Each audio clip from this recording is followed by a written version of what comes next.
નમસ્કાર, આપ જોઈ રહ્યા છો સ્પાર્ક ટુડે ન્યૂઝ. વડોદરા શહેરમાં ડુંગળીના ભાવમાં જોરદાર ઉછાળો જોવા મળી રહ્યો છે. સામાન્ય માણસ માટે કસ્તુરી ગણાતી ડુંગળી હવે લોકોને રડાવી રહી છે. એક મહિના પહેલા જે ડુંગળી 20 થી 25 રૂપિયા પ્રતિ કિલો મળતી હતી તેનો ભાવ હવે વધીને 60 થી 65 રૂપિયા સુધી પહોંચી ગયો છે. વેપારીઓનું માનીએ તો આગામી દિવસોમાં છૂટક બજારમાં ડુંગળીનો ભાવ 80 રૂપિયા પ્રતિ કિલો સુધી પહોંચી શકે છે. ખંડેરાવ માર્કેટમાં પણ ડુંગળીના ભાવમાં મોટો વધારો થયો છે. એક મહિના પહેલા 15 થી 20 રૂપિયા કિલો મળતી ડુંગળી હવે 45 રૂપિયા પ્રતિ કિલોના ભાવે વેચાઈ રહી છે. ભાવ વધારા પાછળ નાસિકથી આવતી ડુંગળીની ઘટેલી આવક મુખ્ય કારણ હોવાનું વેપારીઓ જણાવી રહ્યા છે. એક સમયે વડોદરામાં દરરોજ આશરે 25 ટ્રક ડુંગળીની આવક થતી હતી, જે હવે ઘટીને માત્ર 5 ટ્રક જેટલી રહી ગઈ છે. વરસાદના કારણે ડુંગળીનો માલ ધોવાઈ જતા અને આવક પર અસર થતા બજારમાં અછત જેવી પરિસ્થિતિ છે. ભાવ વધારાની સીધી અસર હોલસેલથી લઈને છૂટક વેપારી સુધી જોવા મળી રહી છે. વેપારીઓના મતે ધંધામાં 60 થી 70% સુધી અસર પડી છે. બીજી તરફ વધતા ભાવને કારણે ગૃહિણીઓના બજેટ પર પણ વધારાનો બોજ પડી રહ્યો છે. 100 રૂપિયાની 2 કિલો છે. કેટલી તકલીફ પડશે? બહુ તકલીફ. શું કરવાનું? હવે લેવી તો પડે, પેટ ભરવા માટે. ફેમિલી મોટું હોય તો શું કરવાનું? બટાકા બી એ ભાવ છે ને ડુંગળી બી એ ભાવ. હવે શું કરવાનું? હવે લેવું તો પડશે જ. હવે ખાંડના ભાવ પણ વધી ગયા. ખાંડના ભાવ બી 70-80 રૂપિયા થઈ ગયા. બજેટ ખોરવાઈ જાય છે. ખોરવાઈ જ જાય ને 110%.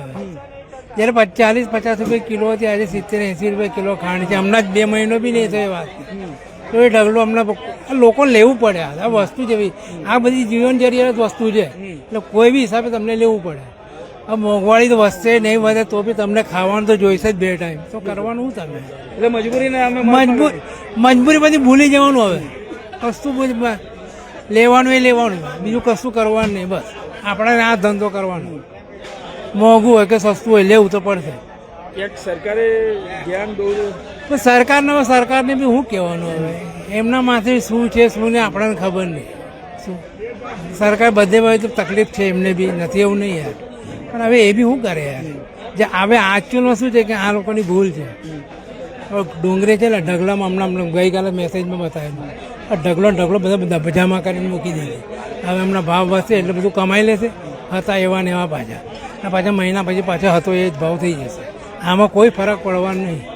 તમે બૂમો પાડો કે ના પાડો, કોઈ સરકારને કોઈ ફરક નહીં પડવાનો. જે છે વેપારીનો તકલીફ છે, બીજું કોઈની તકલીફ. સીધી અસર એટલે તમારે કે બે ઋતુ આવે છે, કે એમાં વાદળા બી આવી જાય છે અને વરસાદનું પાણી પડે છે, એટલે બધી એમાં બફાઈ જાય છે આ વસ્તુ. આ વસ્તુ અંદર બફાઈ જાય એના હિસાબ બધું ફેલ થઈ જાય છે. એમાં માલ ઓછો નીકળે એટલે કોઈ ઠેકાણે પહોંચી વળે નહીં. હાલ ને અત્યારે મહારાષ્ટ્રથી જ આવે અત્યારે ડુંગળી અમારે. બીજી રાજકોટ આવે છે અમારે. રાજકોટ શિયાળા સિવાય ના આવે અમારે. અત્યારે લોકોને અત્યારે પાક પડે ચોમાસામાં નાખ્યા પછી. તો હવે ક્યાં સુધી આ સર્વાઈવ રહેશે? સર્વાઈવ હજુ મહિનો ખેંચવો પડે આપણે. મહિના પછી નવી ડુંગળી ચાલુ થાય પછી એનો ભાવ ડાઉન જાય. એટલે ક્યાંક નુકસાની નહોતું? નુકસાની તો ખેડૂતોને ખાસી નુકસાની થઈ જાય એમાં. અમારા વેપારીનો ધંધા પાણી તૂટી જાય. એક તો ગરાકી નહીં ને ભાવ બી વધે એટલે એમાં ઇફેક્ટ પડે અમને. ડુંગળીના ભાવ વધ્યા છે તો દર વર્ષે વધે જ છે આ ડુંગળીના ભાવ તો. બોલો, સામાન્ય પબ્લિકને બી તકલીફ પડી રહી છે. આમાં પબ્લિકને પડે એવી કોઈ શક્યતા નથી. આ તો માલ કેવું છે ભાઈ, માલ પર ધંધો છે. જો આવે તો માલ વધારે આવી જાય તો હવે ભાવ બી ઘટી જાય. અવારનવાર ભાવ વધતો. હા, અવારનવાર. આમાં કેવું છે, આમાં ખાંડ જેવું બધું ના હોય, આમાં સ્ટોક માર્કેટ ના હોય. માર્કેટમાં ઓલ ઇન્ડિયામાં ડુંગળી ચાલે છે. અત્યારે વધારે જાય છે, મદ્રાસ ડુંગળી વધારે જાય છે. શું ભાવ કેટલો વધારો? અત્યારે હવે 50 થી 60 રૂપિયા ડુંગળી થઈ ગઈ છે ને હજુ બી વધવાની શક્યતા કરી. હજુ લાલુભાઈ, ડુંગળીના ભાવ બહારથી માલ લાવતો નથી. અહીંયા માલની શોર્ટેજ છે એટલે સ્વાભાવિક છે ડુંગળીના ભાવ વધવાના જ છે. એવું નહીં? બજેટ ખોરવાઈ જશે. બજેટ ખોરવાશે તો ચાલશે, બીજી વધારે મહેનત કરી લઈશું, પણ બજેટને નહીં ખોરવા દઈએ. ખાવા પીવામાં થોડી ચાલવાનું છે. બીજા બધા મોજ શોખ બહુ ઓછા કરી દઈશું. ખાવા પીવામાં તો બરોબર રહીશું ને. ડુંગળી ખાવી જરૂરી છે. હા, જરૂરી છે. સામાન્ય માણસને તકલીફ વધારે પડશે. સામાન્ય માણસને તકલીફ પડશે. હવે તકલીફ તો પડવાની જ છે. હવે બીજું શું કરવાનું?